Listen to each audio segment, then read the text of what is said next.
नमस्कार दोस्तों, मैं खुशी, आपकी दोस्त। दोस्तों, आज वृद्धाश्रम पे कुछ कहना चाहूँगी। दोस्तों, कुछ साल पहले दिल्ली में ही जब मैं अपनी एनजीओ के थ्रू जाया करती थी, लोगों से मिलने वृद्धाश्रम में, बुज़ुर्ग लोगों से बातें करने जाया करती थी।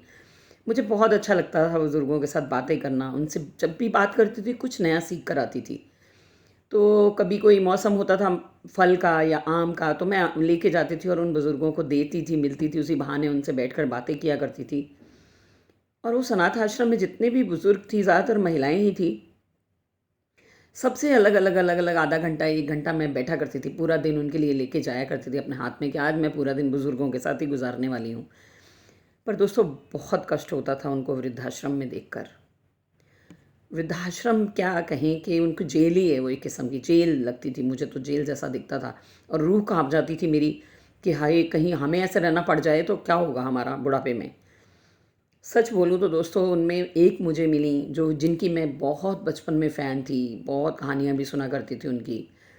मालती सिन्हा, उनकी कहानियाँ हम रेडियो पे सुना करते थे, ऑल इंडिया रेडियो पे। और अचानक वो मुझे मिली तो मैंने शक्ल तो उनकी एक आध बार देखी थी कहीं अखबार में या कहीं, अदरवाइज़ तो मैंने खाली आवाज़ ही सुनी थी उनकी। वैसा ही गोल चेहरा, आँखों पे काला चश्मा था और बिंदी बड़ी-सी लगाई हुई लाल रंग की। तो मैंने कहा, "आंटी आप?"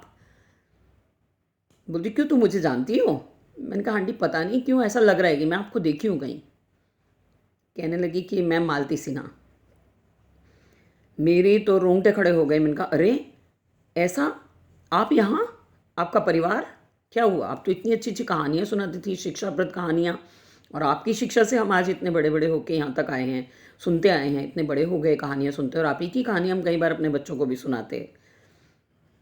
तो उनका जो जवाब था वो मुझे सैटिस्फाइड नहीं कर पाया दोस्तों।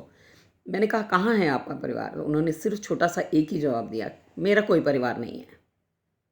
अब मैं उसके आगे पूछने की हिम्मत भी नहीं कर पाई क्योंकि मेरी वही एक बुज़ुर्गों के साथ ज़्यादा ज़ुबान ना लड़ाने की आदत थी। तो ना बोली, ना मैंने पूछा, बस बैठ गई उनके पास। "अच्छा, कोई और कहानी सुनाइए।" तो जो उन्होंने कहा, मैं आपको बताती हूँ।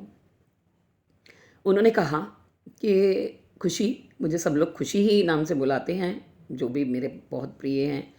तो उन्होंने मुझे कहा, "खुशी, जीवन जो है ना, वो एक रोलर कोस्टर है। कब पता नहीं नीचे आ जाए, कब ऊपर आ जाओ, कब नीचे आ जाओ, समझ ही नहीं आती है कुछ, ये ज़िंदगी का कुछ पता नहीं है। तो मैं तुझे बेटा एक ही बात कहना चाहूँगी, अपने बुज़ुर्गों की हमेशा इज़्ज़त करना।" और मैंने वो सीखा उनसे।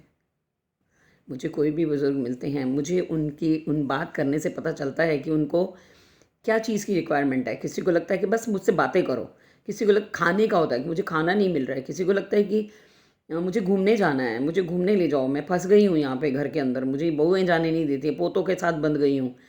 सो मैनी थिंग्स आर देयर। और मुझे इस बात पे भी रोना आता है कि अगर इतने ही आज्ञाकारी बच्चे हैं आजकल के ज़माने में, तो जो वृद्धाश्रम में हैं, वो किसकी माएँ और पिता हैं?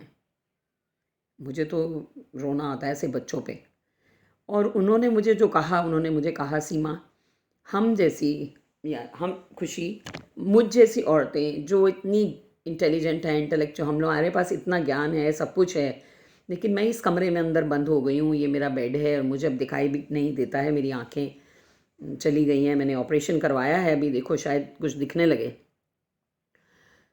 उन्होंने मुझे कहानी बताई कि, "तुम्हें याद है बचपन अपना?" मैंने कहा, "आंटी बताइए।"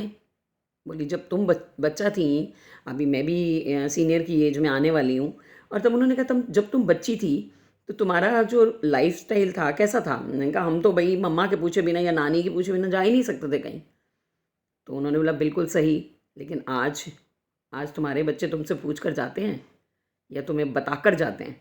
मैंने बोला, "बिल्कुल आंटी, हमारे बच्चे हमें बताकर भी नहीं जाते, जाने के टाइम बोलते हैं कि बाय मम्मा, वी आर गोइंग, कोई काम है, आ जाएँगे टाइम से।" बस इतना ही। बोली, "चलो अच्छा है, तेरे बच्चे इतना तो बताते हैं।" तो उन्होंने कहा, "पुराने लोगों, वो तुम्हारी धरोहर हैं, उन्हें सँभाल कर रखिए, उनसे तुम्हें बहुत कुछ सीखने को मिलेगा। बहुत अच्छी बातें सीखने को मिलेंगी, जो हमारी संस्कृति को बचा कर रख सकती हैं। अगर अभी नहीं सँभाला इन बुज़ुर्गों को, इनसे कुछ नहीं सीखा, कुछ तो आपकी संस्कृति नष्ट हो जाएगी।" धन्यवाद दोस्तों, ज़रूर सोचिए।